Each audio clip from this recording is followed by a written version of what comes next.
الحمد للہ رب العالمین، الصلاۃ والسلام علی سید الانبیاء والمرسلین، اما بعد فاعوذ باللہ من الشیطان الرجیم، بسم اللہ الرحمن الرحیم۔ تمام تعریفیں، تمام بڑائیاں، تمام پاکی اور تمام خوبصورتی صرف اللہ تبارک و تعالیٰ کے لیے ہے، جو سارے عالم، ساری مخلوق کا پروردگار رب العالمین ہے، سب سے بڑا رحیم و کریم، انصاف کے دن کا مالک و حکیم، زمین و آسمانوں کا بنانے والا، زندگی اور موت کا دینے والا، جو خود اجل سے ہے اور ہمیشہ قائم رہنے والا۔ اللہ تبارک و تعالیٰ کی اس حمد و ثنا کے بعد میں آپ سب کو گواہ بنا کر اس بات کی شہادت یعنی گواہی دیتا ہوں کہ اللہ کے سوا کوئی عبادت کے لائق نہیں، وہ ایک ہے اور اس کا کوئی شریک نہیں، اور میں گواہی دیتا ہوں کہ محمد صلی اللہ تعالیٰ علیہ وآلہ وسلم اللہ کے بندے اور اللہ کے رسول ہیں۔ اس کے بعد ایک بات جو قرآن مجید میں بار بار دہرائی گئی، اور آپ صلی اللہ تعالیٰ علیہ وآلہ وسلم نے جب بھی خطبہ ارشاد فرمایا تو ضرور اس بات کو دہرایا، وہ بات یہ ہے کہ اللہ تبارک و تعالیٰ جسے ہدایت دے اسے کوئی گمراہ نہیں کر سکتا، اور اللہ تبارک و تعالیٰ جسے گمراہ قرار دے پھر اسے کوئی ہدایت نہیں دے سکتا۔ تو معلوم ہوا کہ ہدایت کا دینے والا اللہ تبارک و تعالیٰ ہے، تو ہمیں ہر وقت اللہ سے ہدایت کی دعا مانگتے رہنا چاہیے۔ تو آؤ ہم سب مل کر دعا کرتے ہیں کہ اے اللہ تبارک و تعالیٰ ہم سب کو ہدایت عطا فرما، ہم سب کو ہر طرح کی گمراہی سے بچا، ہم سب کو حق کہنے اور حق سننے کی اور اس پر عمل کرنے کی توفیق عطا فرما۔ ان اللہ و ملائکتہ یصلون علی النبی یا ایھا الذین آمنوا صلوا علیہ وسلموا تسلیما۔ اللہم صلی علی سیدنا مولانا محمد وعلی آل سیدنا و مولانا محمد وبارک وسلم صلوا علیہ۔ سبحان ربک رب العزۃ عما یصفون، السلام علی المرسلین، والحمد للہ رب العالمین۔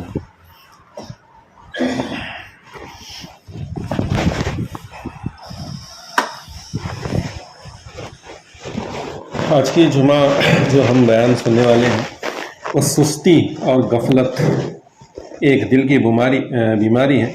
پچھلے جمعہ ہم نے مولانا روم رحمۃ اللہ تعالیٰ علیہ کے حوالے سے کچھ باتیں سماعت فرمائی تھیں، لیکن اس سے قبل جمعہ میں جو ہے ہم نے حسد کے متعلق کچھ بات سماعت فرمائی تھی مولانا جلال الدین رومی رحمۃ اللہ تعالیٰ علیہ کی کتاب سے۔ حسد بھی ایک دل کی بیماری ہے، ہم نے اس کے بارے میں سماعت فرمایا تھا، اور اپنے آپ کو حسد سے بچانے کا ارادہ بھی ہم نے کیا تھا۔ بہرحال اللہ تبارک و تعالیٰ ہمیں اس پر عمل کرنے کی توفیق عطا فرمائے۔ آج اس کے ساتھ ساتھ ایک اور دل کی بیماری، ایک بری عادت جسے کہیے، وہ ہے سستی اور غفلت۔ اس کے بارے میں بھی ہم معلومات حاصل کریں گے اس نیت سے کہ ہمیں اپنی زندگی سے اس بیماری کو، اس بلا کو اپنے دل سے نکالنا ہے۔ وہ کیا ہے؟ سستی اور غفلت۔ سستی اور غفلت یہ ایک شیطان کا وسوسہ ہے۔ شیطان ہمیں عبادت اور نیک کام سے روکنا چاہتا ہے، تو ہمیں سستی میں مبتلا کر دیتا ہے کہ ابھی بہت وقت پڑا ہے، ابھی آرام کر لے، تو نے ابھی دنیا دیکھی نہیں ہے، ذرا دنیا بھی دیکھ لے، دنیا کی نعمتیں چکھ لے، ابھی زندگی بہت بڑی ہے۔ اس طرح کے وسوسے شیطان ہمیں دیتا ہے، اور بندہ شیطان کی باتوں میں آ کر سستی اختیار کرتا ہے اور غفلت میں کھو جاتا ہے۔ اسی طرح جینا شروع کر دیتا ہے کہ مانو اسے کبھی مرنا ہی نہیں ہے، اس پر غفلت طاری ہو جاتی ہے۔ ایک نیک آدمی نے اپنے استاد کو خواب میں دیکھا تو پوچھا کہ آپ کے نزدیک سب سے بڑی حسرت کیا ہے؟ تو انہوں نے جواب دیا کہ غفلت سب سے بڑی حسرت ہے۔ ہم نے زندگی غفلت میں گزاری اور غفلت ہی میں مر گئے۔ حضرت یعقوب علیہ السلام کا ملک الموت سے بھائی چارہ تھا، یعنی دوستی تھی۔ انہوں نے کہا کہ جب تم میری روح قبض کرنے کے لیے آؤ تو آنے سے پہلے مجھے بتا دینا کہ میں آنے والا ہوں۔ تو اسرائیل علیہ السلام نے کہا کہ ٹھیک ہے، میں آنے سے پہلے تمہاری طرف 3 قاصد بھیجوں گا کہ جس سے تمہیں پتہ چلے کہ تمہاری موت قریب ہے۔ اور جب وہ روح قبض کرنے کے لیے آ گئے تو یعقوب علیہ السلام نے کہا کہ تم نے تو وعدہ کیا تھا کہ آنے سے پہلے قاصد بھیجو گے، لیکن تم نے تو کوئی قاصد نہیں بھیجا۔ اس پر حضرت اسرائیل علیہ السلام نے کہا کہ میں نے 3 قاصد بھیجے تھے، ہر انسان کے پاس میں یہ 3 قاصد بیچتا ہوں۔ پہلا قاصد تھا آپ کے بال سفید ہو گئے۔ جب ہمارے بال سفید ہو گئے تو سمجھ لو کہ موت کا پہلا قاصد ہمارے پاس آ کر ہمیں نوٹس دے گیا ہے کہ ہاں تمہارا وقت قریب ہے۔ یہ پہلا قاصد تھا۔ دوسرا قاصد آپ کی بدن کی چستی اور تنائی ختم ہو گئی۔ جو جوانی کے اندر چستی ہوتی ہے، طاقت ہوتی ہے، وہ تھوڑی کم ہو گئی تو سمجھ لو کہ دوسرا قاصد بھی ہمارے پاس آ گیا۔ یہ دوسرا قاصد تھا۔ اور آپ کا بدن جھک گیا، یعنی کمر میں درد ہونا شروع ہو جاتا ہے، کمر تھوڑی جھک جاتی ہے۔ یہ تیسرا قاصد تھا۔ یہ 3 قاصد میں نے بھیجے تھے، لیکن تم نے ان کا پیغام قبول نہیں کیا۔ ایک مرد صالح کا جب آخری وقت آیا تو وہ رو رہے تھے۔ شیخ ابو علی دقاق رحمۃ اللہ تعالی علیہ نے ان سے پوچھا کہ کیا آپ دنیا پر رو رہے ہیں؟ تو انہوں نے جواب دیا کہ نہیں، میں دنیا پر نہیں رو رہا، میں اپنی نمازوں کے قضا ہونے پر رو رہا ہوں۔ اب یہاں پر یہ 2 اللہ والوں کا واقعہ ہے۔ ایک اللہ کے ولی ہیں جن کی خانقاہ تھی، بڑی خانقاہ، اور دوسرے بھی ولی تھے۔ انہیں معلوم ہوا کہ یہ بیمار ہیں اور موت کے قریب ہیں، تو ان کی ملاقات کے لیے آئے تو دیکھا کہ بستر مرض پر لیٹے ہوئے ہیں اور رو رہے ہیں۔ تو انہوں نے پوچھا کہ تم تو اللہ والے تھے، اللہ کی عبادت کرنے والے تھے، اور جب موت کا وقت آتا ہے تو اللہ والے خوش ہوتے ہیں، کیونکہ موت کے بعد حضور کا دیدار ہوتا ہے، اللہ کا دیدار ہوتا ہے، اور وہ اپنی آخری منزل میں پہنچ جاتا ہے، خوش ہوتا ہے۔ تم کیوں رو رہے ہو؟ تو وہ انہیں کہنے لگے کہ میں دنیا پر نہیں رو رہا، دنیا کے غم سے نہیں رو رہا، میں اس لیے رو رہا ہوں کہ میری نماز قضا ہوگی۔ ان کے مریدوں نے کہا کہ ہم تو دیکھتے تھے آپ 5 وقت کی نماز پابندی سے پڑھتے تھے، اس کے باوجود تہجد کی بھی نماز پڑھا کرتے تھے، اور آپ کہتے ہیں کہ آپ کی نمازیں قضا ہو گئی ہیں، وہ کیسے قضا ہوئی؟ تو انہوں نے فرمایا کہ میں نے ہر سجدہ غفلت سے کیا اور سجدے سے سر غفلت میں اٹھایا، اور اب غفلت میں مر رہا ہوں۔ یعنی ان کا یہ خیال تھا، یہ کہنا تھا کہ جو نماز ہم پڑھنے کے لیے مصلی پر کھڑے ہوتے ہیں، رکعت باندھتے ہیں، اور کچھ دیر میں دنیا کے خیالات آنا شروع ہو جاتے ہیں۔ ہمارا جسم تو یہی رہتا ہے، قیام کرتا ہے، رکوع کرتا ہے، سجدے کرتا ہے، لیکن دل اور دماغ کچھ اور سوچ رہا ہوتا ہے۔ یہ ہر انسان کی فطرت ہے، ہر انسان کے ساتھ ایسا ہوتا ہے۔ تو کہتے ہیں کہ میرے ساتھ بھی کئی نمازیں ایسی ہوئی ہیں جو میں غفلت میں نے پڑھی، غفلت میں سجدہ کیا، غفلت سے سجدے سے سر اٹھائے۔ کبھی کبھی بار تو ایسا ہوتا ہے کہ ہمیں پتہ بھی نہیں چلتا کہ ہم 2 رکعت پڑھے کہ 4 رکعت پڑھے، مطلب یہ غفلت ہے۔ وہ کہتے ہیں جو غفلت میں نمازیں پڑھی وہ سمجھتے ہیں کہ وہ نمازیں قضا ہو گئیں۔ حضرت شقیق بلخی رحمۃ اللہ تعالی علیہ فرماتے ہیں کہ لوگ 3 باتیں زبانی تو ادا کرتے ہیں مگر عمل سے اس کے خلاف کام کرتے ہیں۔ پہلی کیا؟ کہتے ہیں کہ ہم اللہ کے بندے ہیں، اور کام غلاموں جیسے نہیں کرتے۔ ہر ایک مسلمان کہتا ہے کہ ہم اللہ کے بندے ہیں، اللہ ہمارا مالک ہے، ہم اس کے بندے ہیں، ہر ایک کہتا ہے، لیکن اپنے کام ایسے نہیں ہوتے۔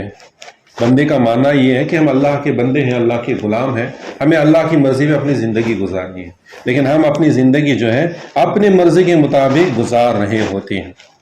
دوسرا ہے، کہتے ہیں کہ اللہ تعالی ہمارا رزق دینے والا ہے، لیکن ان کے دل دنیاوی اور دنیا کا سامان جمع کرنے میں مطمئن نہیں ہوتے۔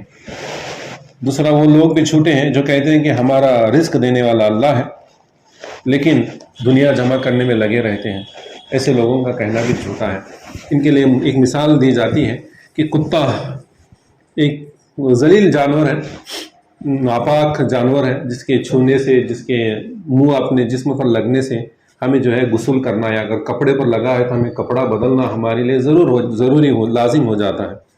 ایک ناپاک جانور ہے، لیکن اس کا بھی جو ہے اس کے توکل کے مطابق، یعنی اللہ پر بھروسہ کرنے کے مطابق اس کی بھی مثال دی جاتی ہے۔ کہتے ہیں اللہ والے کہ کتے کو دیکھو، جب اسے ایک روٹی دی جاتی ہے تو جتنا بھی بھوکا ہو وہ روٹی کھاتا ہے، اور پیٹ بھر جائے تو وہ روٹی کو وہیں چھوڑ کر چلا جاتا ہے۔ وہ روٹی لے جا کر کہیں چھپا کر رکھے یا کہیں کھڈا کھود کر اس میں گاڑ کر رکھے، تاکہ دوسرے وقت جب بھوک لگے تو جا کر کھکر کر کھائے۔ ایسا کتے کے متعلق کبھی نہیں ہوتا۔ جب اسے دیا جاتا ہے کھاتا ہے، کھانا ہو جانے کے بعد چھوڑ کر چلا جاتا ہے۔ وہ فکر نہیں کرتا کہ کل جب بھوک لگے گی تو کیا ہوگا، کیونکہ اس کا توکل ہوتا ہے اللہ پر کہ اللہ نے آج دیا ہے تو کل بھی ضرور دے گا۔ تو اسے یہ بتایا جاتا ہے کہ اگر ہم کہتے ہیں کہ ہمارا رزق دینے والا اللہ ہے تو اللہ پر بھروسہ کرو، دنیا کی مال و متاع جمع کرنے کی طرف دھیان نہ دو۔ تیسرا ہے کہتے ہیں کہ آخر ہمیں مرنا ہے. یہ تو ہر ایک کہتا ہے. ہم جہاں کہیں جائیں بات چل رہی ہوتی ہے، کسی کے جنازے میں جائیں، قبرستان میں جائیں، تو ہر ایک کو یہ کہتا ہے کہ ہر ایک کو مرنا ہے، ہمیں بھی مرنا ہے، ہمیں بھی مرنا ہے. یہ صرف ہم زبان سے کہتے ہیں، اس کا درد، اس کی سوز اپنے دل میں کبھی پیدا نہیں کرتے. کیوں پیدا نہیں کرتے؟ ہم کہتے ہیں کہ ہمیں آخر مرنا ہے، مگر کام ایسے کرتے ہیں کہ ہمیں کبھی مرنا نہیں ہے، ہمیشہ جینا ہے. اس طرح اپنی زندگی گزار رہے ہوتے ہیں. تو بتایا گیا کہ اپنی موت کو بھی یاد رکھو اور اس کے مطابق اپنی زندگی کی تیاری کرنا شروع کرو. اس لیے بندے ذرا سوچ، آخر تو کون سا منہ لے کر اپنے رب کے پاس جائے گا اور کون سی زبان سے اپنے رب کو جواب دے گا. کسی نے حضرت ابی یزید رحمۃ اللہ تعالیٰ علیہ سے پوچھا، میں عبادت میں کیف سرور نہیں پاتا. تو انہیں جواب دیا گیا، اس لیے کہ تو عبادت کی بندگی کرتا ہے، اللہ کی نہیں. تو اللہ کی بندگی کر، پھر دیکھ عبادت میں کیسے مزہ آتا ہے. اب یہاں اللہ والوں کی باتیں ہیں، یہ تھوڑی گہری باتیں ہوتی ہیں. اسے سمجھنے کے لیے اگر دل سے اسے سمجھیں اور دل سے سوچیں تو یہ بات سمجھ میں آ جاتی ہے. انہوں نے کسی نے پوچھا ان سے کہ مجھے جو ہے عبادتوں میں لذت نہیں آتی. تو انہوں نے اسے جواب دیا کہ تو عبادت کی بندگی کرتا ہے، اللہ کی نہیں. تو اللہ کی بندگی کرنے والا بن جا، تو پھر تجھے عبادتوں میں مزہ آئے گا. اس کا زیادہ تر جو ادراک ہوتا ہے، اگر ہم اللہ کی بندگی کرنے والے بن جائیں گے تو پھر ایک آدھا ارکان ٹھیک سے ادا نہ بھی ہوا تو اللہ اسے قبول کر لے گا، کیونکہ ہم بندگی اللہ کی کر رہے ہیں، عبادت کی نہیں. اس لیے بندے غفلت کو سستی کو چھوڑ دیں. آج کا کام ابھی کر اور کل کے لیے نہ چھوڑ، کیونکہ پتہ نہیں کل کا دن تجھے نصیب ہوگا یا نہیں. ایک دانا کا قول ہے کہ زندگی صرف 3 دن ہے. ایک جو کل گزر گیا وہ کل کا دن تھا، آج جو تیرے پاس ہے وہ ایک دن ہے، اور آنے والا ایک دن جو ہے وہ ابھی آنے والا ہے. یعنی کل گیا سو ایک دن تھا، ابھی جو موجود ہے وہ ایک دن ہے، اور آنے والا ایک دن ہے. بس زندگی 3 دن ہے.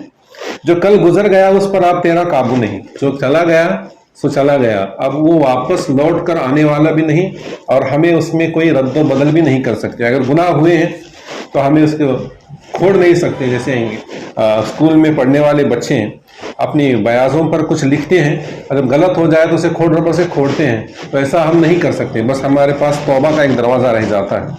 تو جو کل چلا گیا اس کے بارے میں زیادہ فکر نہ کر. اور آنے والے دن کے بارے میں بتایا گیا کہ آنے والا دن معلوم نہیں کہ تجھے ملے گا بھی یا نہیں. اس لیے جس دن میں آج موجود ہے اسی کی فکر کر، اور اسی میں جو کام تجھے کرنا ہے وہی کام تو اختیار کر، تاکہ تیری دنیا اور آخرت دونوں سنور جائے. آج تیرے پاس ہے، یہی غنیمت ہے. جو کرنا ہے آج ہی کر، جو گزر گیا اس کے لیے استغفار اور توبہ کر، اور جو اس میں عبادت و فرما برداری کر.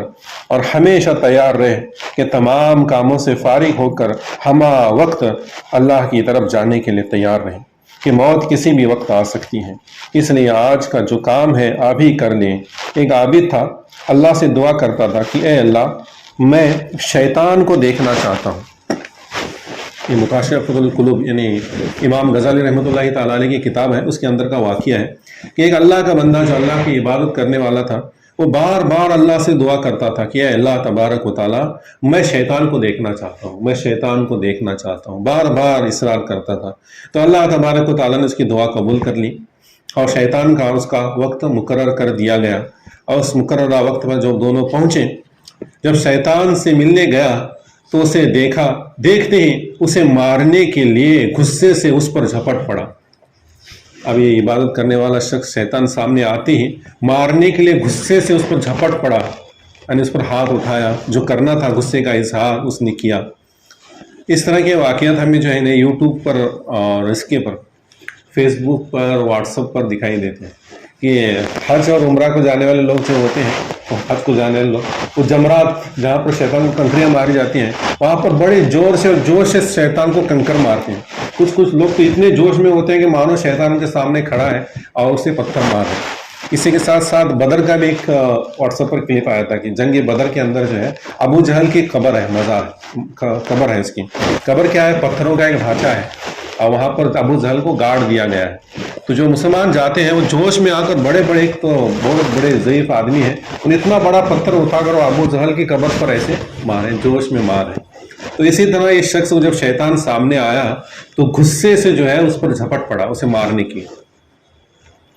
شیطان نے اسے دور دھکیل دیا اور کہنے لگا کہ تیری اس حرکت پر مجھے بھی غصہ بڑا آیا ہے اور میں بھی چاہتا ہوں کہ میں بھی تجھے ماروں، لیکن کیا کروں کہ تیرے تقدیر میں لکھ دیا گیا ہے کہ تو 100 سال زندہ رہنے والا ہے. اب یہ شیطان کا ایک وار تھا جو اس نے چھپا وار کیا.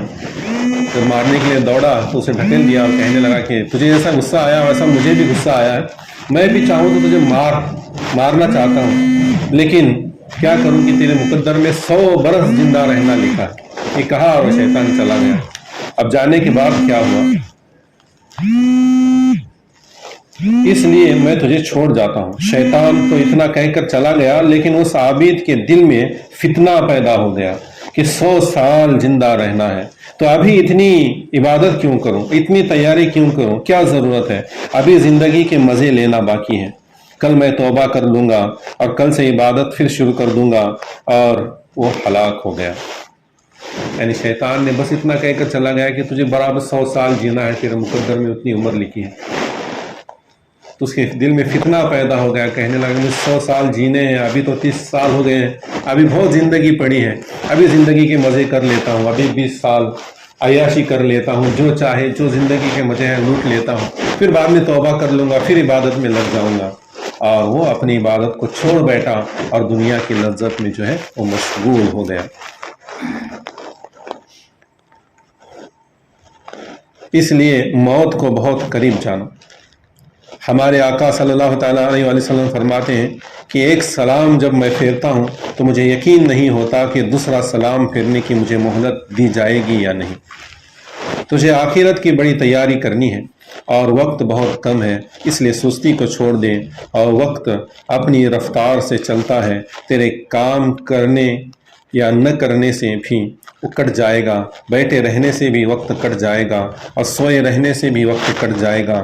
غفلت میں پڑا رہا تو ہلاک ہو جائے گا.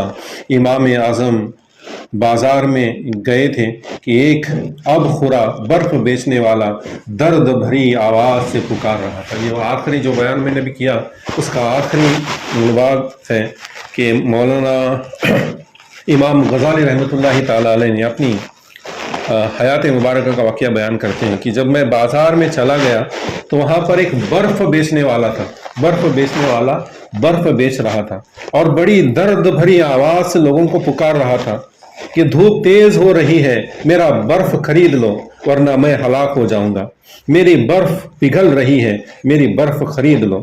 امام نے منظر دیکھا تو چیخ ماری اور رو پڑے کہ ہائے میرا حال بھی یہی ہے، میری زندگی برف کی طرح پگھل رہی ہے، اگر میں نے آخرت کی تیاری نہ کی تو ہلاک ہو جاؤں گا. تو ہمیں کس طرح اس زندگی کے ان لمحات کی قدر کرنی چاہیے. امام غزالی رحمۃ اللہ تعالیٰ علیہ یہ بہت پیاری نصیحت کرتے ہیں کہ برف بیچنے والا برف بیچ رہا ہے، دھوپ تیز ہو رہی ہے، جیسے جیسے دھوپ تیز ہو رہی ہے اس کی برف پگھل رہی ہے. لوگوں نے خرید لیا تو اس کا کچھ پیسہ بچے گا، ورنہ نہیں خرید لیا تو دھوپ کی وجہ ساری برف پگھل کر زمین میں مل جائے گی. وہ بڑی درد بھری آواز سے پکار رہا تھا کہ لوگوں میری طرف آؤ، میرا برف خرید لو، میرا برف خرید لو. جب انہوں نے دیکھا تو ان کے اوپر بھی دقت طاری ہو گئی، اور چیخ مار کر پکارنے لگے کہ اے اللہ تبارک و تعالیٰ میری زندگی بھی اسی برف کی طرح، یعنی ہم سب کی زندگی بھی اسی برف کی طرح ہے جو دھوپ میں رکھا ہوا ہے. دھوپ کی تپش سے وہ تھوڑا تھوڑا تھوڑا پگھل رہا ہے، اس کے قطرے ٹپک رہے ہیں. آپ کبھی یہ تجربہ کر کے دیکھیں کہ برف کو دھوپ میں رکھ دیں اور کچھ دیر دیکھتے رہیں کہ اس کے پانی جو ہے رسنا شروع ہو جاتا ہے اور ٹپک ٹپک ٹپک کر وہ برف ختم ہو جاتا ہے.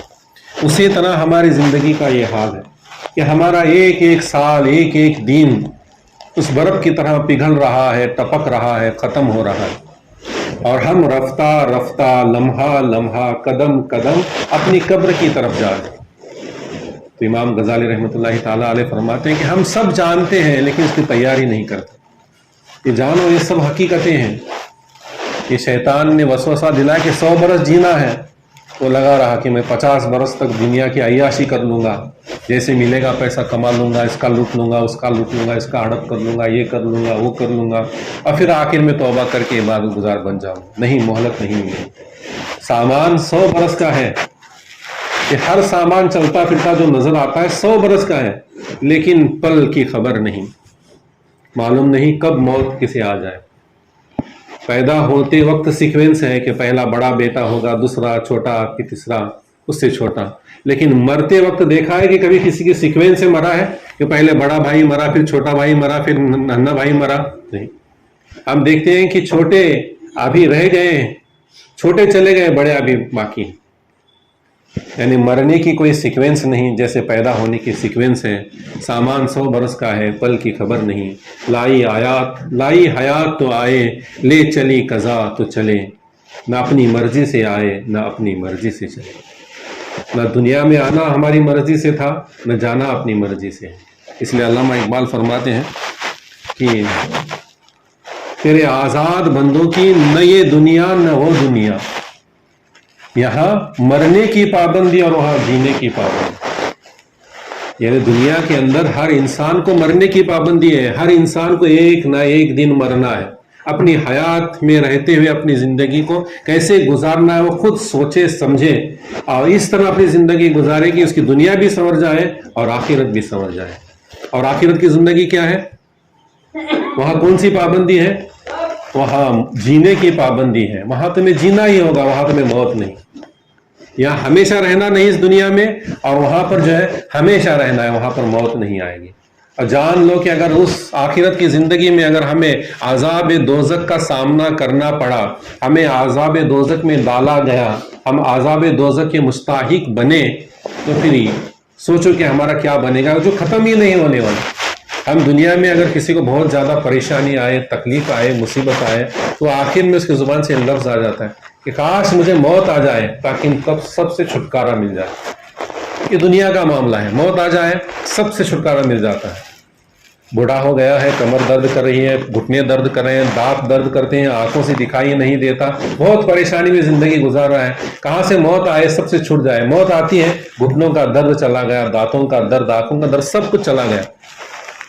موت اس طرح راحت بھی دیتی ہے، لیکن آخرت میں موت ہی نہیں آنے والی۔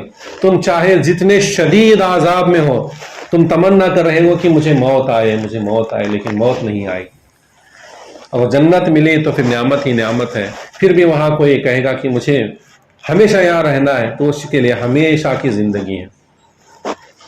تو کہنے کا مقصد یہی ہے کہ غفلت کو چھوڑو، سستی کو چھوڑو، جو دل کی بری عادتیں ہیں ان بری عادتوں سے کنارہ کش ہو جاؤ، اللہ کی عبادت کی طرف لگ جاؤ، فرما برداری کی طرف لگ جاؤ۔